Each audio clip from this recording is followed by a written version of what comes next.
The presentation that we're going to have is, the first part is going to be myself. We're going to be talking about the research and data that we got. It's called Moving Silicon Valley Forward. It's talking about housing and transportation issues in San Mateo and Santa Clara County. Is anybody here in San Mateo County or works in San Mateo County? So, okay, other than Jennifer. So I'll mention a lot of the San Mateo research, but we can focus on Santa Clara, and then once Jennifer talks, she can focus on San Mateo as well. And the speakers that we have after me, Pat Plan and Sandra Hatala from People Acting Community Together. They're a PICO-affiliated group down here working in San Jose. And Jennifer Martinez, the Executive Director of Peninsula Interfaith Action, also a PICO-affiliated group up in San Mateo County. Great. So let's go with the next slide. So this is our report. We actually just ran out of copies. These are the last two copies. So I'm going to give them out to the first two speakers, the first two people that ask questions during Q&A, and not just like how are you doing or where's the bathroom, but serious questions at the end of the presentation. So just to give you an idea of sort of who lives in Silicon Valley, we really start off this report with a presentation on the typical family in Silicon Valley. It's a very expensive place to live and work, as many of you know. These are the typical households that we really focused on. You know, mom works as a child care provider in Santa Clara, dad is a janitor in Palo Alto. Together, providing for their family of four, they make $64,000, and they drive in from Daly City daily. So we tell these stories throughout the report to mingle in with the research to really get the point across that, you know, these are the folks that you live next door to. They're not coming in from outside, and they're not, you know, outsiders. They really are part of our community. So the first part of this is really talking about housing conditions, and then the second part will be focused on transportation. So this is what it takes to actually be able to afford a two-bedroom apartment in Santa Clara and San Mateo County.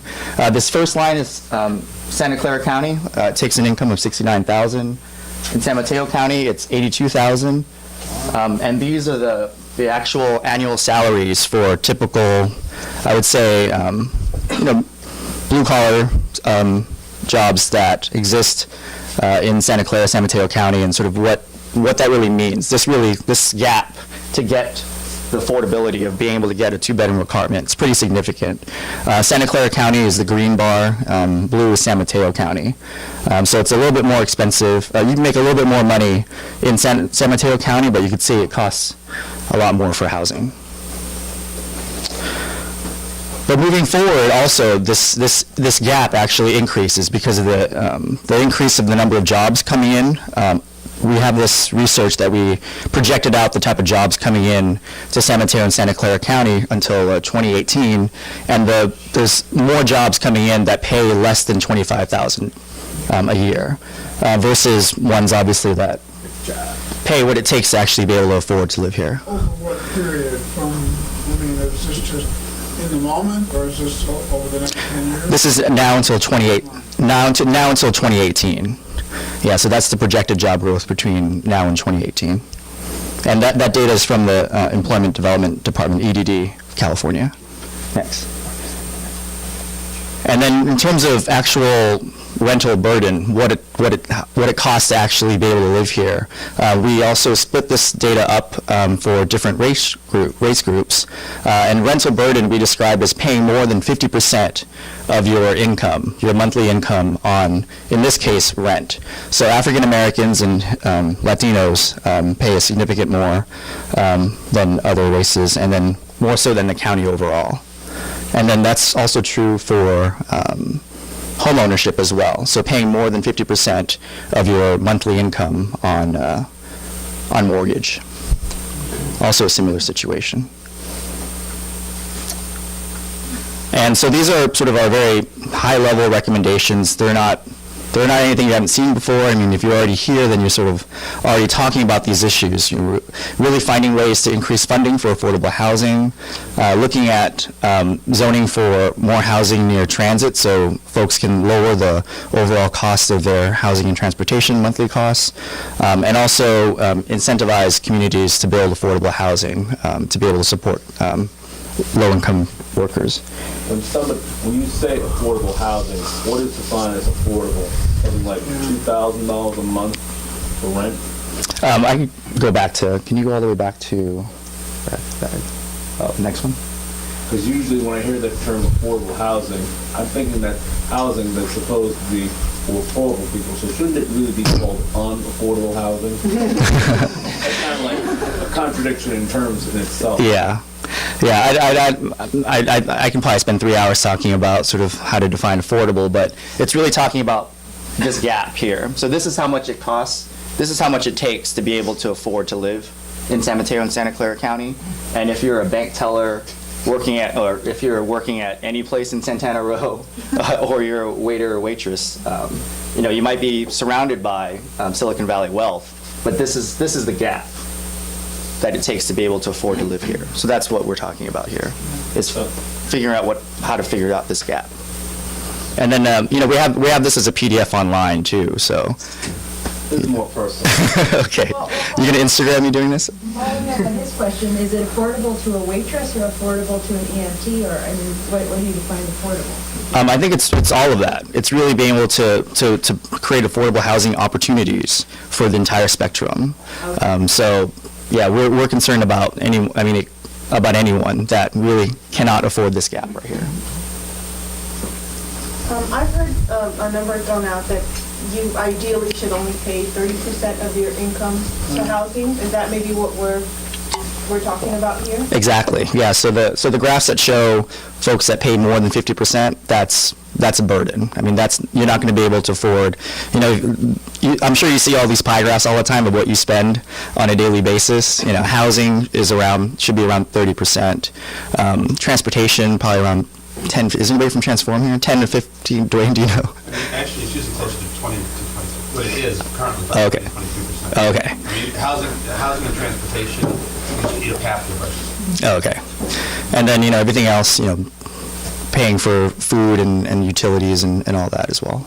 So can you talk about, now that the redevelopment money has gone away, so what strategies people are trying, because like San Jose, my understanding is built a lot of affordable housing with redevelopment funds. So what are people strategizing? The thing is, there's been a lot of different initiatives out there, and that's a whole other conversation I'm not prepared to talk about. But, the aspects of the redevelopment money, it's not just about the money also, it's about the functions that agency also had too. So it's, they basically were able to buy property, be able to develop it and work an infrastructure, which is probably the most important thing, in my opinion, that we lost. Yes? Can I comment on that real quick? Sure. There's a Senate bill that just came out proposing to tax or to collect $75 from real estate transactions like refinancing. That would go to fund affordable housing. So you need to be a lot more concerned about dollars. And I know something about it. So. Yeah, I mean, affordable housing is just not going to get built. Yeah.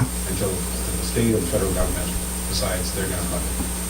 Because the private sector won't do it without the subsidy that redevelopment used to provide. Can we go back to forward? Yeah, the next one. So are we all okay with housing? We're going to switch over to transportation now.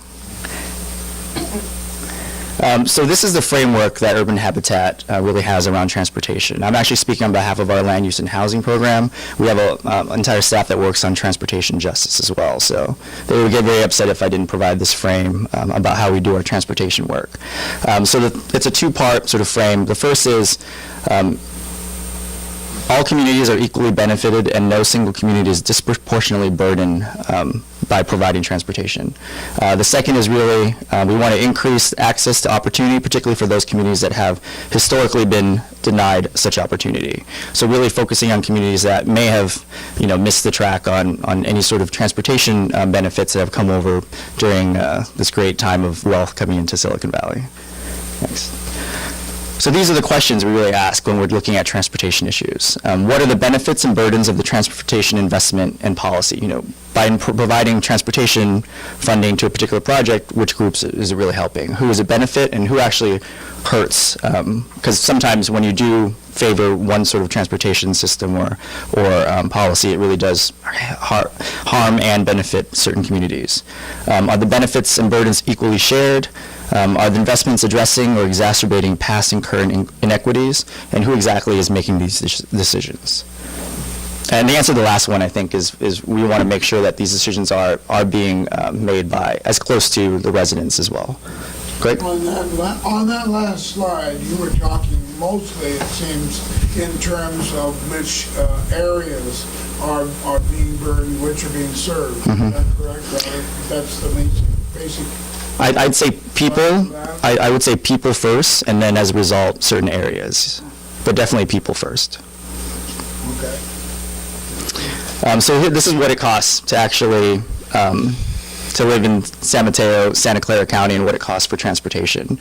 The orange bar is low-income households. The yellow is all households. Out of all the counties in San Mateo, Santa Clara, and San Francisco County, low-income households in Santa Clara pay the highest portion. 33.5% of their income goes to just transportation alone. So this includes car, gas, monthly payments for your car, fees, all that. How are you defining low income in this case? We're using the Metropolitan Transportation Commission's definition, which That is 200% of poverty, is it? it's 10% of median income? yeah. Let me look it up real quick. I think it's 40,000. Yeah, 40,000 a year. It's So- kind of like self-sufficiency, you know. Oh, the because E is, I think often they use sort of self-sufficiency data. Great. So you're not talking about poverty level.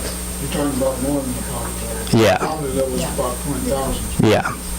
Yeah.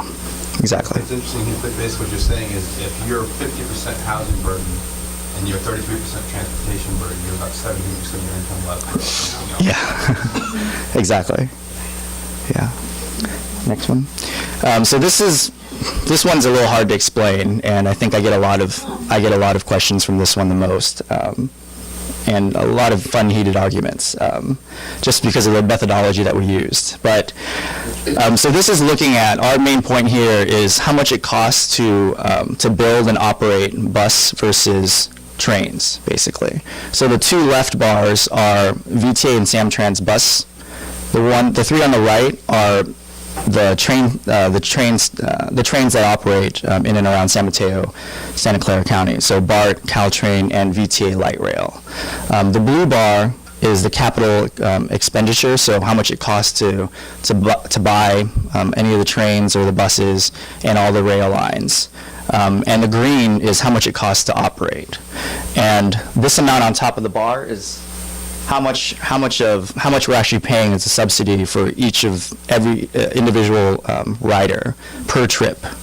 And then the yellow bar, which I want you to focus on the most out of everything because it's the least controversial one, is the percentage of ridership that are people of color.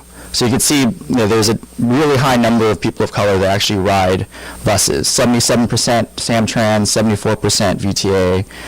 It dips down for BART, goes really low for Caltrain, and goes back up for VTA Light Rail. So the whole point of this is really that if you want to support low-income riders and people of color, it really is a better investment for bus versus rail, and it really talks about the communities that we really are focusing on. Yeah, how does BART get away with being cheaper than the buses even, let alone the other two rail systems? Could it be because they're capturing more at the fare box? I think They want to capture more still. Part of this is ridership, correct?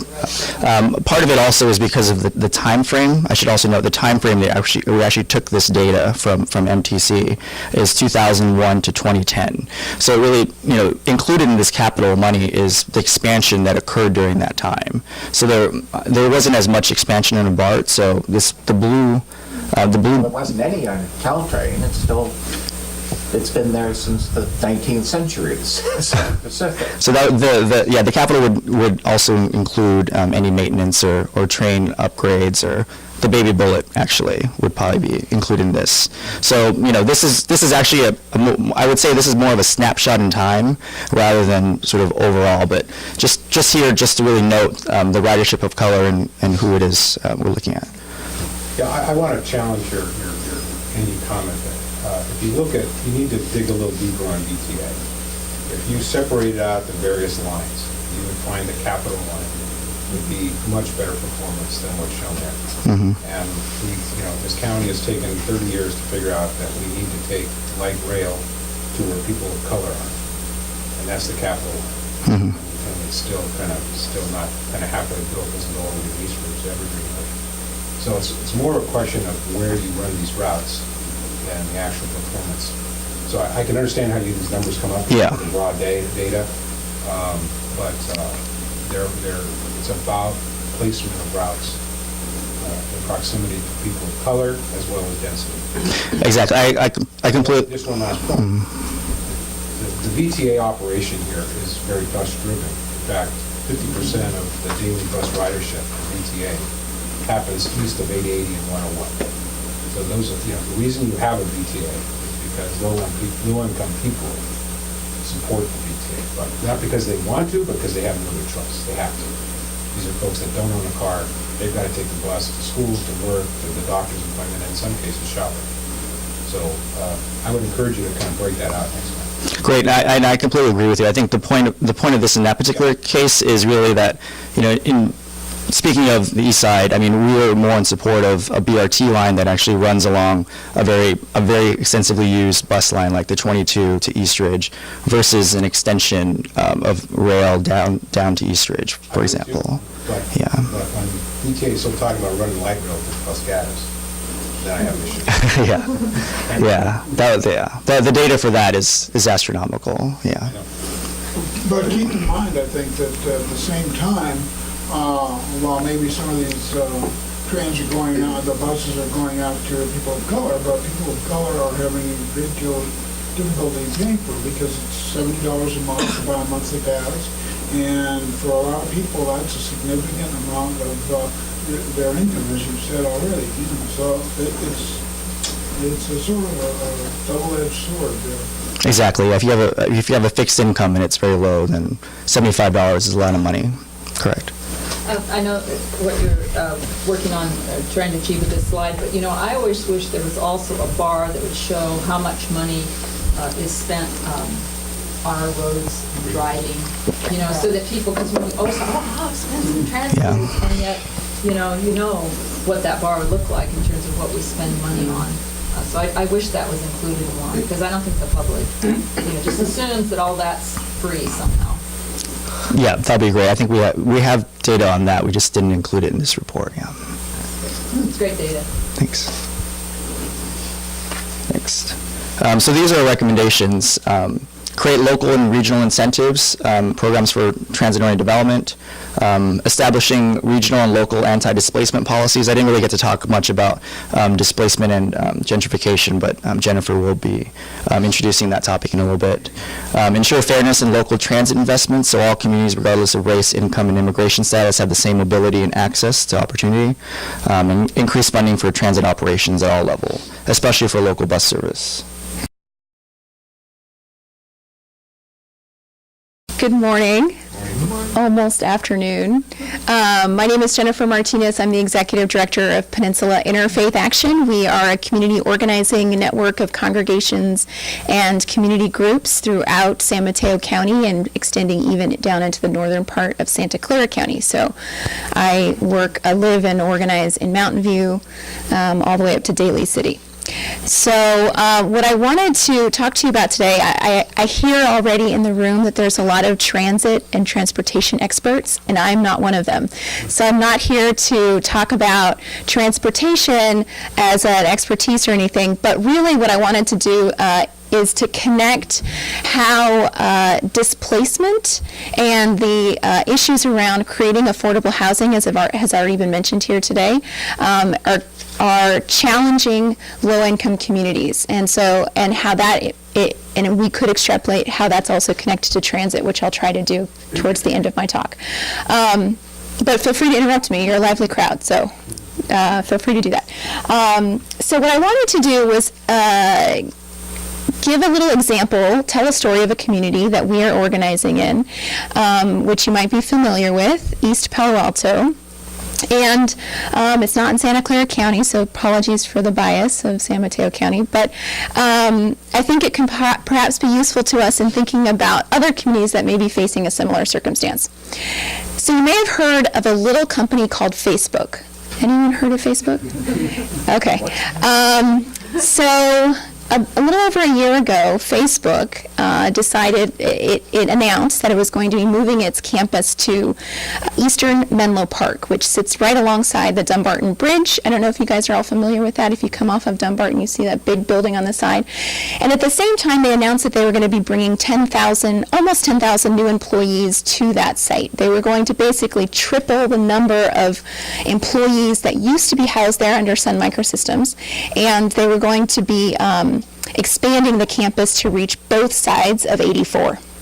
So coming off of Dumbarton right now, it's on the right-hand side. There's going to be another construction on the left as well. And what has happened as a result of that announcement, and it didn't even take those employees starting to work there yet to have an impact on the neighboring communities. What happened as a result of that is that speculators started buying up all of the empty properties that were located in East Menlo Park and East Palo Alto, which have a similar demographic. They're mostly low-income people. They're mostly people of about 95% people of color.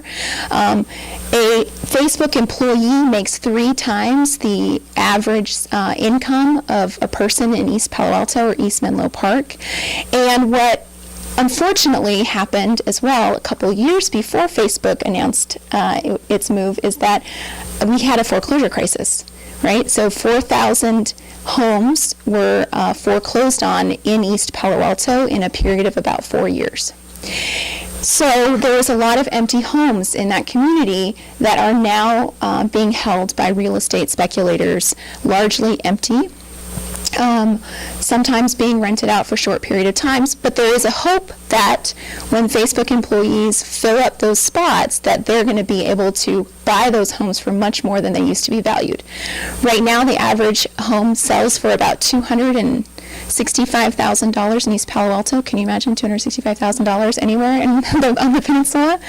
And it's a historic. These are historic communities of color, and it's one of the only places where if you are making some of the salaries that Vu Bang was talking about as a retail salesperson, that you could affordably live on the peninsula. So this community is facing a crisis. I want to tell you about another part of something else that happened at the same time, though. Right? Do we have it on here, Vu? What are you looking for? No, we don't have that map up here. Sorry, I thought there was another map up here. So there is a little neighborhood in East Palo Alto that is 1,800 units of housing. It's 1,800 units of apartment housing. It was owned by a single developer. It was foreclosed on around the same time that all the other homes in East Palo Alto were foreclosed on. And it is considered to be a single parcel. It was purchased by a condo developer out of Houston, I think, right around the same time that Facebook announced its move. So that 1,800 units represents 50% of all the rental housing in East Palo Alto. And it represents 15% of the affordable units, not permanently affordable, but still affordable units in the county of San Mateo. And that collection of homes, apartments, single-family homes, it's a vast collection of an array of different kind of buildings. You'd be amazed it's considered to be a single parcel, is now systematically going through a displacement and eviction of people because East Palo Alto is one of the only rent-controlled cities on the peninsula, and when a person leaves the apartment, that apartment goes out from rent control and can go up to market rate value. So the apartments used to be going for about between $900 and $1,200 depending on their size. And I just got on Craigslist recently and there's an apartment that's going for now $2,400. So we are organizing as a community to try to figure out how do you combat these sort of forces that are going on around Silicon Valley. And you can imagine, I'm sure, many of us, I live near Google. Some of us may live near Genentech or Yahoo or Netflix or any of the other places that are building massive campuses and, paying pretty good salaries. And what we're not thinking about is how, as a result of this new explosion, the second round of the .com boom, as they used to call it. They don't call that anymore, but the .com 2.0, how that is having an impact on our most vulnerable, and that in turn puts stresses on our transit systems and our ability to build affordable housing or to recuperate those lost units now. So 1,800 units, heck, it's taken Redwood City 8 years just to permit 1,200 units. They haven't even built them yet. It's 8 years, and then they're just in the permitting phase. So to imagine using 1,800 units of low-income housing in the matter of about 18 months is pretty daunting. So I actually want to propose that there are possibilities for that we might look at as communities that are interested in preventing this kind of displacement as well as connecting it to transit. And I want to suggest that there are ways that we can encourage the market to build the kind of housing that we want to see. I don't think that certainly there are challenges that we have to face with the demise of the redevelopment agency. I think the statewide California Jobs and Home Act is a good option that we might want to look at. There are boomerang funds, so-called boomerang funds, that are coming back to the cities and counties that used to be redevelopment money that are now coming back to them. Some are being spent already in other ways, but they could be recuperated to construct affordable housing. But in the case of East Palo Alto, what we have decided to do is the congregations that we're organizing there have decided that one of the strategies that we can employ is to rezone the site that those 1,800 units of housing are located on. And the purpose for that would be to rezone it in such a way that would create what's called a land value recapture. So right now the site is zoned to be up to 5 stories, I think, 5 stories of housing. So if the developer wanted to start demolishing those units, which it is totally in their right to do, they could demolish those units and then build up to 5 stories of condos for higher income folks, which is what we're afraid of is happening as they start displacing people or start moving people out of their homes. So what we have started to do is we've actually been organizing to create a community planning process that would downzone that site, so that it would downzone to, say, 2 stories. And if the developer wanted to go up to 3, 4, and 5 stories, a community benefit would be necessary. So a community benefit might be in the form of investing in affordable housing, either by paying a fee or by setting aside a portion of the land and essentially giving it over to the city for developers of affordable housing, or other kinds of community benefits that community might decide it needs. So there is a strategy at East Bay Housing Organization. Is that right? East Bay Housing Organization is investigating this idea of land value recapture that works as almost like a public-private partnership to create affordability. So that's what we're thinking about in East Palo Alto. That's what we're organizing for. Unfortunately, East Palo Alto is not a transit hub, so it gets left off of a lot of our considerations, and a lot of communities are in similar positions. They're not considered to be transit hubs, and therefore don't get the kind of public investment that would really benefit low-income communities of color and allow us to do the kind of creative transit-oriented development that might also contribute to keep preventing displacement. Yeah. You mentioned that East Palo Alto was not a transit hub. How is that defined as? Just because it's not on Caltrain? It's not on Caltrain or BART. Doesn't make it a transit hub. It's not considered a transit hub because it doesn't have an intersection of different kinds of transit options. It has a bus line that runs from Caltrain, but Caltrain is located in Palo Alto. Palo Alto is considered to be a transit hub, and East Palo Alto is not. In other words, it essentially has to have rail in order for it to be fully considered a transit hub. It can't just... I don't know. Is that true? No, I don't think so. It needs to have... Be an example. Yeah, there's not enough there's not even enough local bus service to be able to be considered a hub for that. Yeah. Affordable housing fees don't work. developers always choose to pay them instead of actually building the units, and the money goes straight to the city's general fund, where the city uses it when No, that's not true. God well pleases. Everywhere I've been. That's not true. No. Actually, when fees are accrued, they actually can go into an affordable housing fund that the city then has to apply it to affordable housing. And actually, sometimes, in some cases, that's actually a preferred option for affordable developers because they prefer to use the money to then leverage other resources, and they're just simply better at developing affordable housing because they know how to do it with the different kind of tools that are out there, whereas market rate developers maybe won't necessarily want to do that, or they're not necessarily suited to do it. They don't have all those tools available to them, or are familiar with those tools. More cities like East Palo Alto that are heavily impacted need to make sure that such a fund exists. Sure, I'm all for that. Yeah, otherwise, I've seen it happen back in Honolulu especially. All the money went straight into the kitty.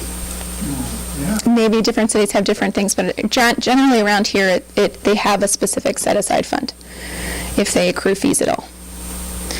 So I'll take other questions also. Thank you all.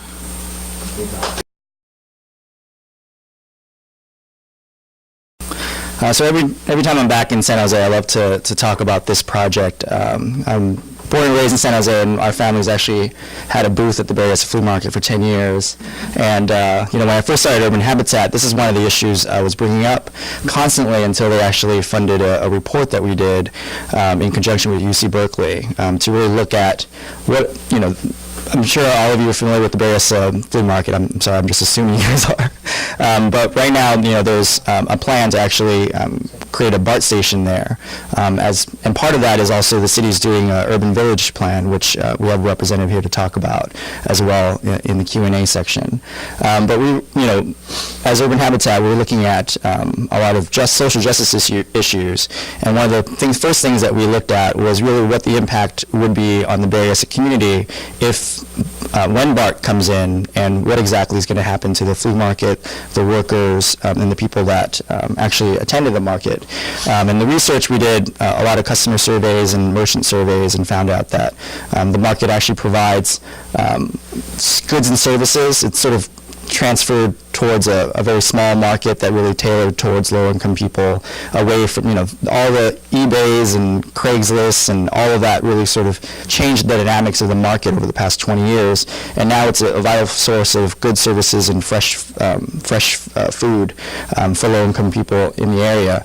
And also for the merchants, it's really one of the last sort of umbrella net incomes they can get before they don't have a job. And so, we commissioned this report. I would love you to look at our website to take a look at it, to really look at what exactly, in terms of displacement and gentrification, a Bay Area BART station would do to the local community.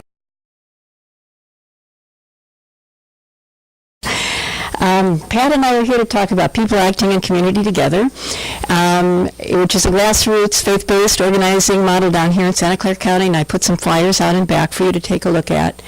And the project that we're looking at is reduced fare for low-income people in Santa Clara County. It all started back in 2009, to give you a little history of the win, I wish it were bigger, but a little bit of win that we have that we want to build on, that Pat's going to talk about. But I want to go back to 2009, because in 2009, a couple of congregations got together that had a real strong history of working with the homeless in the downtown area, because that's where churches are located. One church was giving out lunches every day for people who were on the street or low income. Another church was doing 600 meals a week out of their church site and had a shelter in their building. Another church was having a lottery every month of 4 monthly bus passes, that they would get a long list of people who needed those passes lined up, hoping that they could be the lottery winner that month.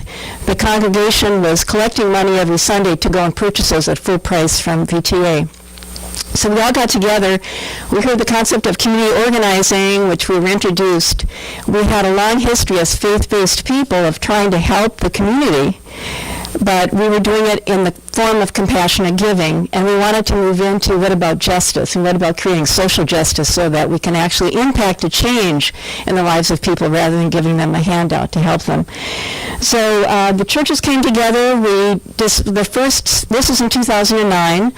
We decided to look at what is out there in terms of what would help homeless people. First of all, our organizers said ending homelessness in Santa Clara County was probably a little too broad for us to do as a local organizing committee. And we looked at the three main needs, which were housing, which were jobs, housing, and transportation. And we decided that we wanted to focus on transportation as an issue that we could attack.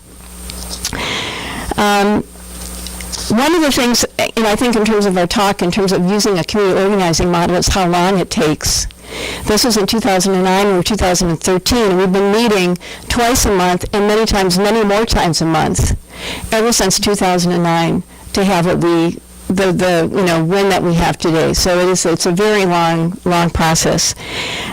We started out with doing a research phase where we interviewed people who were stakeholders, other agencies that were providing transportation, homeless shelters, a variety of people. We worked with Dr. Laura Nichols, who's a sociologist at Santa Clara University.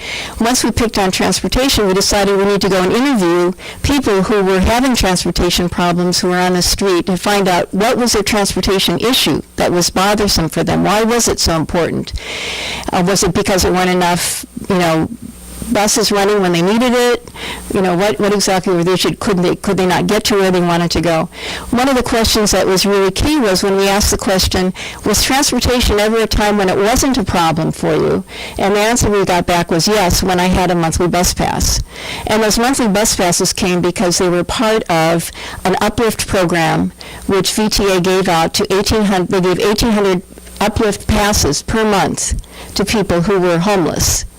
There's 7,000 homeless people in the county, so a lot of those people didn't have access to that. But when they had the monthly bus pass, that's when they could get to their medical appointments, to their parolee officer, to their general assistance meeting, to their counselor or case manager at one of the shelters. That's when they could actually start moving forward.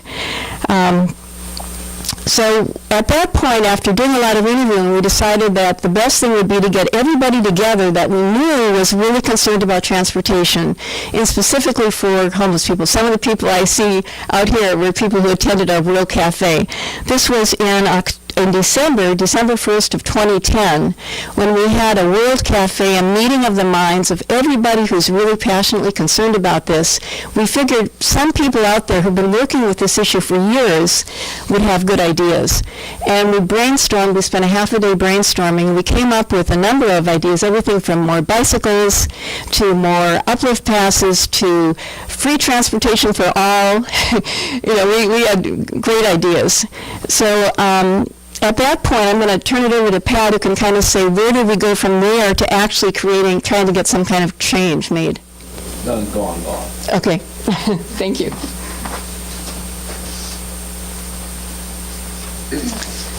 So the community organizing model stresses picking a winnable action and doing lots of research so that you know what you're talking about when you go talk to elected officials and employees at these various agencies. So we did, I was just doing the mental math, that in 3 years we must have had 50 meetings. More than that, maybe 80 meetings. And our group started at about 30 people and dwindled down to about 10 over 3 years, because a lot of people are not in it for the long haul.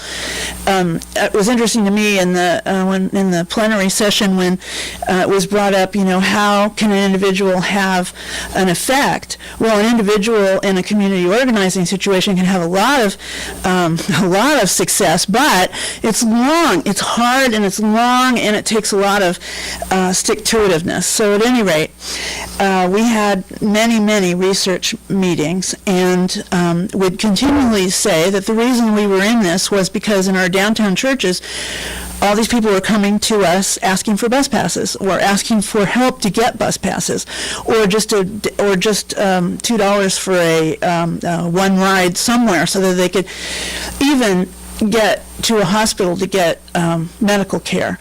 And people, it seemed to us, were stuck in the downtown, not being able to get the transportation that they needed. So anyway, for a long time, we were meeting with decision makers, both at the different agencies that affect transportation in Santa Clara County and the elected officials in each of the cities, and with the ones that serve on VTA and MTC.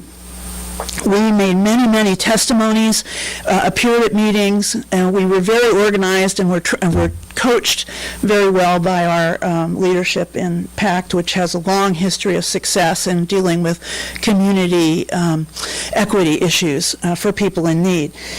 We worked our way into September 25th, 2011, when we had an action. This was the picture of the particular elected officials who serve on the Valley Transportation Agency, and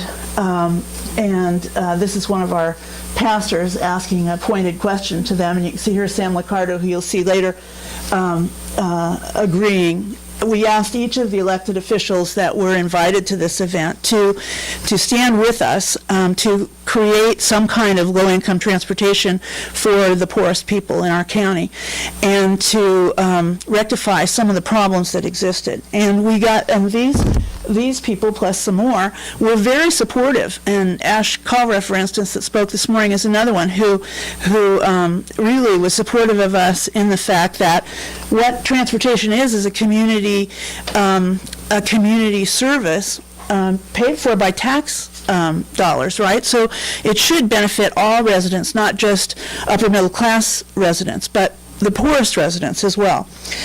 And so I would say we've had a tremendous success working with elected officials. And the one thing about working with elected officials when they're on your side is that with some of the employees that worked with the transportation agencies who were more focused on upper middle class issues like free Wi-Fi on the bus than the fact that many poor people couldn't afford to even get on the bus or get on light rail, and the fact that some of the routes don't go in the right places for people in need. So the elected officials were able to help adjust some attitudes. And I would say that we observed over a 3-year period, I'll never forget at that little cafe that Sandy mentioned, this one VTA employee came to this event with 10 binders, kind of, they were teetering, and he looked at me, checking him in, saying, this is why this will never work. We'll never be able to do this because we have all these 10 binders full of regulations. Well, now this person his attitude has really changed, and he's really on our side, it feels like, and has been very responsive to us. But it was because of the help of the elected officials who helped that attitude adjustment. Anyway, so we had this action, and we asked the elected officials to stand up for us, and they agreed to, and they have been very, very helpful ever since. One of the benefits of being in a community organizing group is you can get great numbers of people to show up. We have 28 congregations, and we represent 50,000 people? 50,000 people. And so not all those people showed up to our action, but we filled a church completely full. So the elected officials are looking out at this completely full church, understanding that these are all voters who are very concerned with this issue. And so it's a very powerful technique. So over time, we got to the point where fairly recently, the Metropolitan Transportation Commission had some money to divide between cities for low-income transportation, and they just recently gave Santa Clara County $1.3 million to do a pilot study for low-income people getting a $25 monthly bus pass, which is the same as disabled people and senior citizens, and as well as more uplift passes and lower price day passes. So instead of $6, it'll be $3. That looks like a win to us. But we're in the point right now, walking through each one of the meetings where these decisions are being made to make sure that this money doesn't get routed into some other source, but stays with low-income transportation. But over 3 years, it feels like we have been very successful. Thank you.